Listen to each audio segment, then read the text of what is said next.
千里之行，始于足下。A journey of 1,000 miles begins beneath the feet.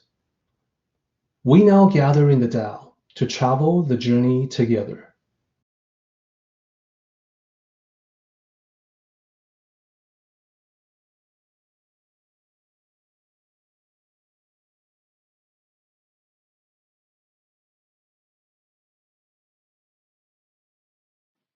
Welcome to Tao Talks with Derek Lin, where we delve deeply into the Tao Te Ching by Lao Tzu.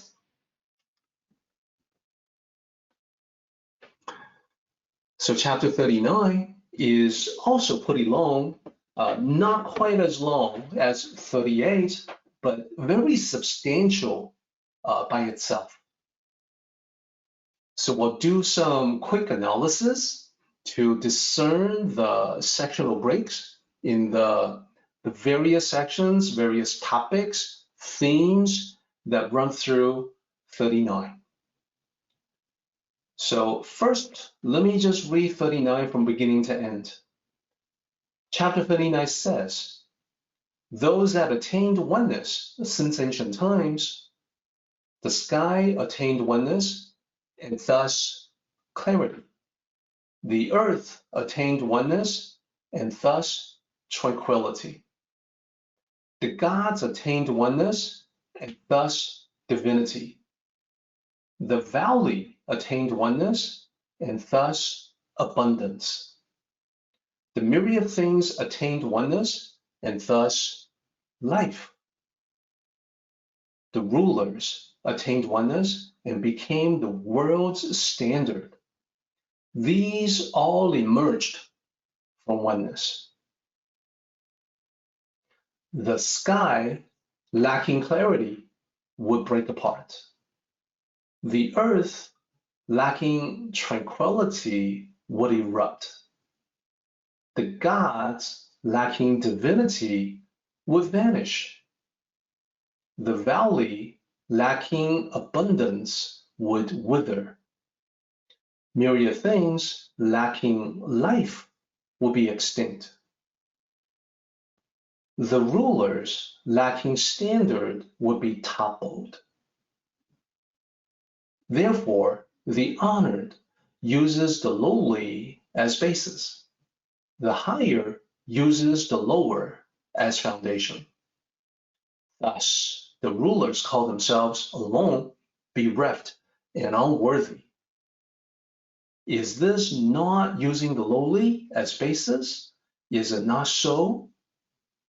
Therefore, the ultimate honor is no honor.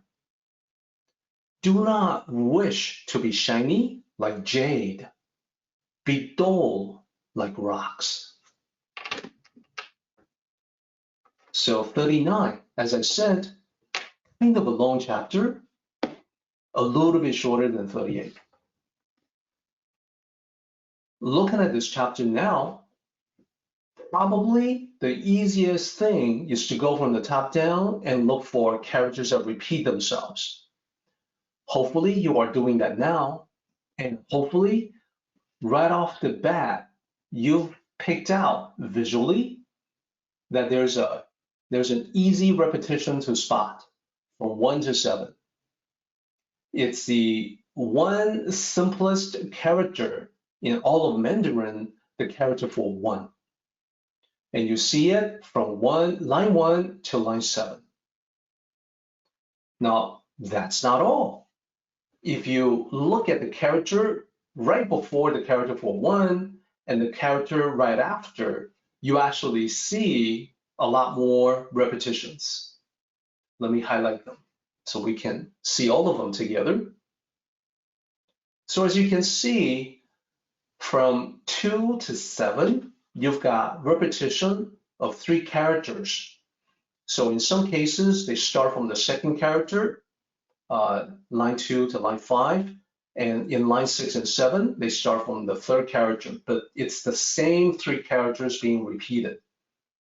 And then the first line has 2 characters in common, but not the third character because of what it says. So looking at this, it makes a lot of sense that initially it begins with a line 1, that says all of those things that attained oneness since ancient times, and then it starts listing out what those things are from 2 down to 7. Then in line 8, it says, well, these are all the aspects of reality that emerged from oneness. So it's easy to see that from line 1 down to line 8, they form a section. These lines form a section. Line 1 is the intro line. Line 8 is the conclusion line. And everything from 2 down to 7, this is a list. I think everyone can see that. So there you go. Now we have our first section. Then let's take a look below that to see the other characters repeating themselves in the other lines. So looking downward from line 9, further down, I think it's easy to pick out that there's also a whole bunch of repeating characters.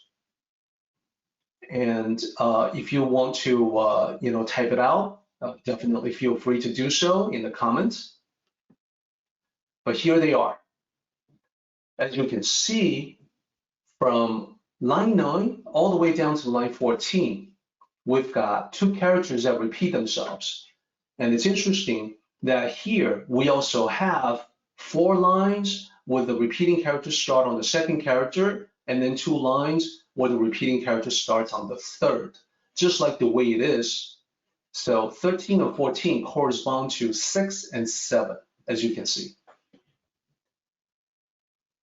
So looking at all of these lines, it's talking about, they are all referring to what happens when these different aspects of reality don't have the goodness or the positive attributes that would be possible with oneness. So bad things happen, basically. Then this concludes on line 14, and then it goes into a different topic. Therefore, we would tentatively look at 9 to 14 as one section. Is there anything else that can enforce that? Well, yes, there's actually more repeating characters that we can see from line 9 all the way down to 14. Can anyone see them? Here they are. So again, we have a whole bunch of repeating characters. This further reinforces the repeating characteristics of all the lines in one section. This means we can now definitively line it up and call it the middle section, section 2. And this is right before we get to the final section 3, which is the concluding section. So just like it is in many other chapters of the Tao Te Ching, we have section 1 as the intro, section 2 as further elaboration or the body of the chapter, and then we have section 3, which is the conclusion. So the conclusion doesn't have the concluding section from 15 to 21. We don't see quite as many repeating characters as we do in section 1 and 2. I think everyone, just scanning these lines visually, I think you can see that. In the original Chinese, there's not a whole lot of repeating characters. So there's actually still a few, and I'll highlight them now. You can see them. So 15 and 16 got 2 repeating characters. They are in similar places. Second from last character and fourth from last.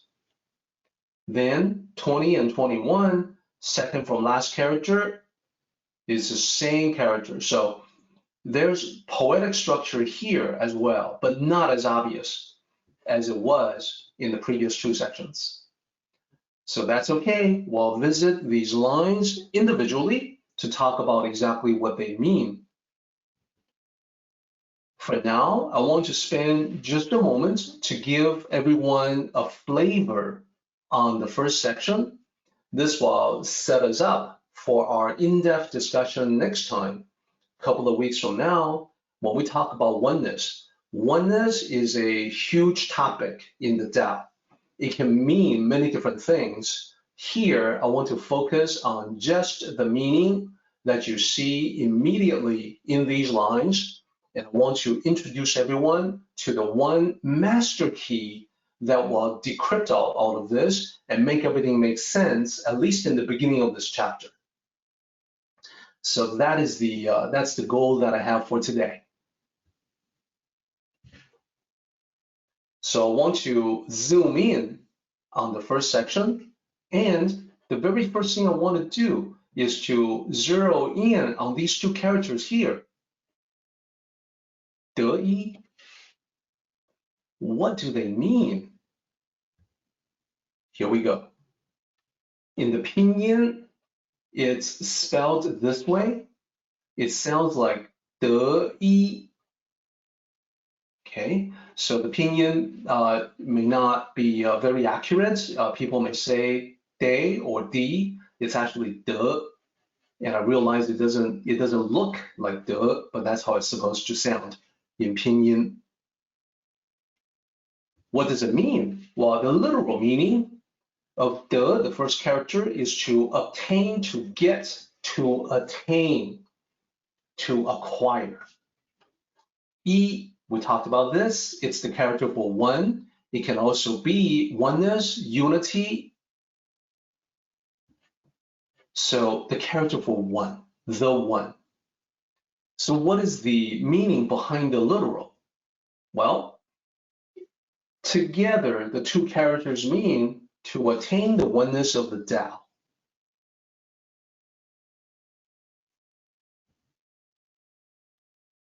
Now, when you look at all the red in the original text from line 1 all the way down to line 7, and then if you look at the English translation, you see attained oneness, repeated all the way down to line 7. So what is it saying? Well, it's talking about the sky attaining oneness, the earth, the gods, the valley, myriad things, and the rulers. So there are 1, 2, 3, 4, 5, 6 different aspects that attain oneness. Well, what does that mean? What does all that mean? Now, let me talk about the key to understanding this particular chapter.